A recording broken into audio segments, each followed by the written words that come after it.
What's going on, everybody, and welcome back to a brand new Euro 2020 fantasy football video.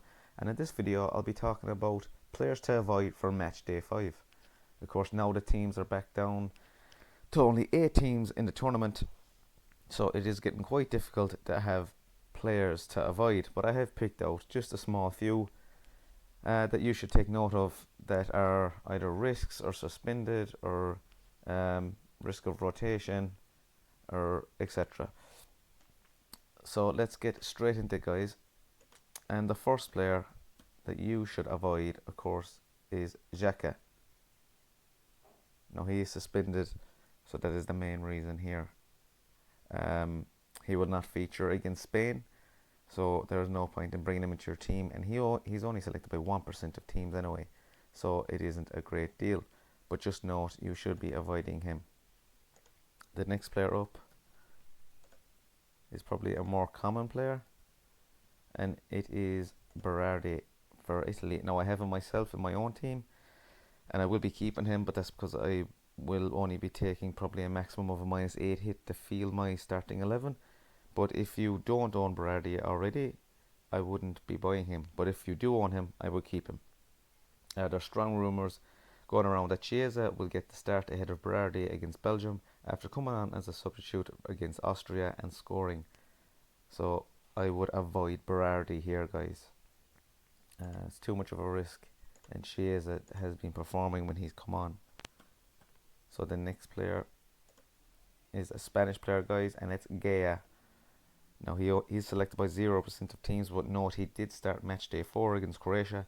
So if you are thinking of bringing him in, be aware he did pick up a knock that game, and Alba is expected to come in and take his place against Switzerland here. So now we'll move on to the next players, and they're both two Belgian players. Dutch are gone. Both two Belgian players, and the first one is De Bruyne. Now, he's very doubtful to make the game against Italy in the quarterfinals. He went off injured against Portugal, and he's not expected to start.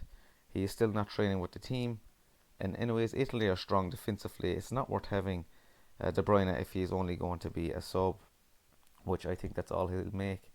And to join him, it's Eden Hazard.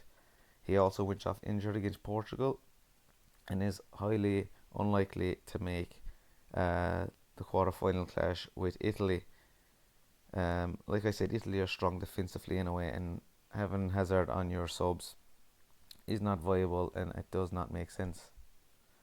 So that is a few players, guys, and we finally have one more that I've picked out, and it's Locatelli.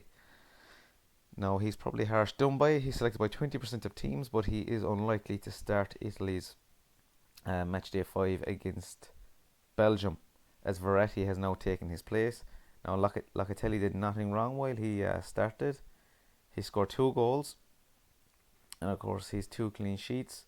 He actually was playing very well, but Verratti now seems to have taken his place, and I would be avoiding picking Locatelli. So there you go, guys. They're just a small few players that I picked out that you should be avoiding in match day 5 if you are either using a wild card or picking or using transfers. Just avoid these players. They probably won't be playing, and it is some useful information for you. If you did like this video, hit that like button, hit that subscribe button. I'll be back with lots of more Euro 2020 fantasy football content. Have a great day.